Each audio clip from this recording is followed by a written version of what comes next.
Connaissez-vous le plancton? Ces êtres vivants de toute petite taille, quasi invisibles à l'œil nu, sont à découvrir au musée océanographique jusqu'à la fin de l'été. Les jeunes visiteurs armés de pipettes et de microscopes pourront observer cet environnement sous-marin, encore peu connu du grand public, grâce au laboratoire des découvertes. C'est donc de petits organismes qu'on connaît très mal finalement. Et donc grâce à ce laboratoire des découvertes, on essaye d'apprendre aux enfants à connaître finalement un nouveau milieu qui est malheureusement pas facilement observable à l'œil nu.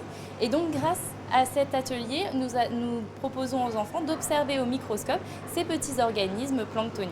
Si on regarde bien, on a une cuillère, un crayon et notre petite pipette et nos petites lamelles, comme ça. Donc on va prendre les pipettes, chacun se munit de sa pipette. Le plancton végétal produit 50% de notre oxygène. Ce monde miniature est donc essentiel à la vie. Entourés par les différents animateurs, les enfants sont ici pour mieux comprendre son rôle dans la chaîne alimentaire. On a pris des échantillons de plancton, on les a mis dans des minuscules aquariums et puis on les a observés. On va d'abord regarder, on va observer d'abord ce qu'il y a à l'intérieur. Donc est-ce que tu vois des animaux, est-ce que tu vois des organismes à l'intérieur? Qu'est-ce que c'est d'après toi? C'est de la poussière ou c'est des animaux qui sont à l'intérieur? Du plancton. Ça, c'est le plancton que tu peux observer. On a étudié le plancton et d'autres noms d'animaux.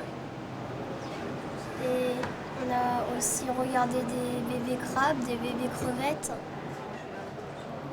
Et ça ressemble à quoi alors?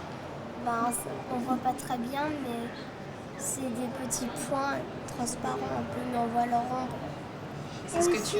Et aussi quand ils touchent le bord un peu de la vitre, et on voit un peu, ils sont un peu invisibles, mais on les voit quand même un peu. Ces ateliers permettent aux visiteurs de découvrir le musée océanographique autrement. C'est justement dans cet objectif que le laboratoire des découvertes perdurera cet hiver avec une thématique qui se renouvellera régulièrement.